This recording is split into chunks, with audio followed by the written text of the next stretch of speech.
Hello everyone, welcome back to Modern Life School. In today's lesson, we are going to learn how to introduce yourself in Uzbek language. First, I will teach you the most common questions and then I will show you how to answer them step by step. Let's get started. Let's start with the most important question. İsmingiz nima?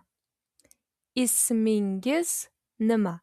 This means what is your name? İsmingiz nima? Good job. Now the informal version. İsmin nima? İsmin nima? Use the informal with your friends. Saying your name. Meaning ismim. My name is. Meaning ismim. For example, meaning ismim Ali. Meaning ismim Ali. My name is Ali. In real conversation, people often use men plus name, like this. Men Ali. I am Ali. Men Ali. Both are correct.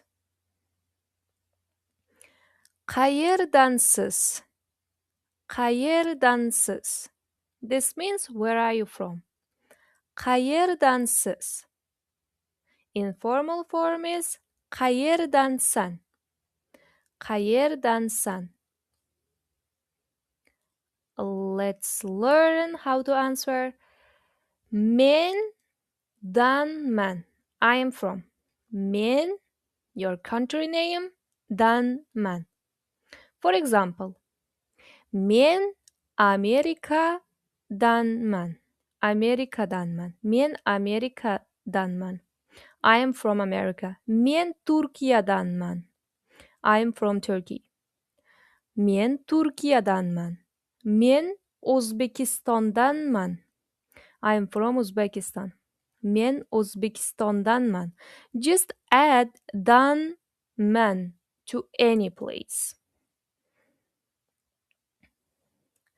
Necha yoshdasiz?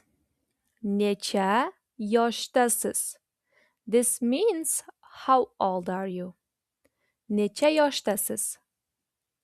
Informal version is necha yoshdasan? Necha yoshdasan?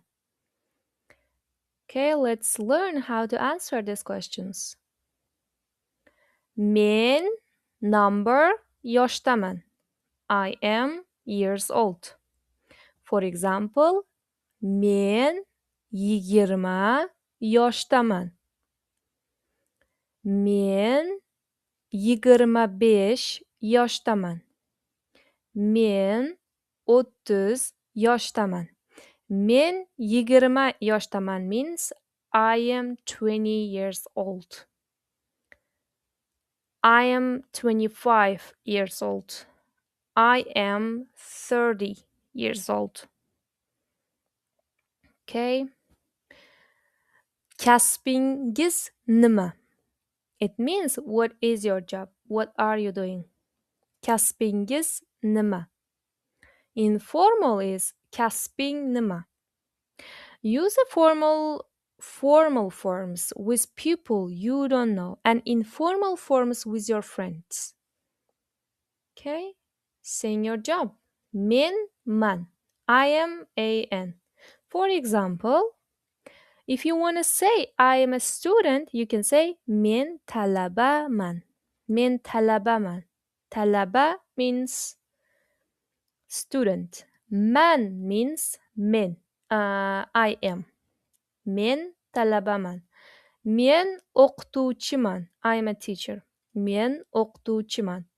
Men dasturchiman. Men dasturchiman. I am a programmer.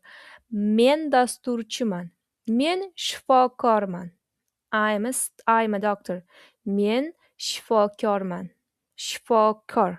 Shifokor. Okay, now let's combine everything. Salom. Mening ismim Sara.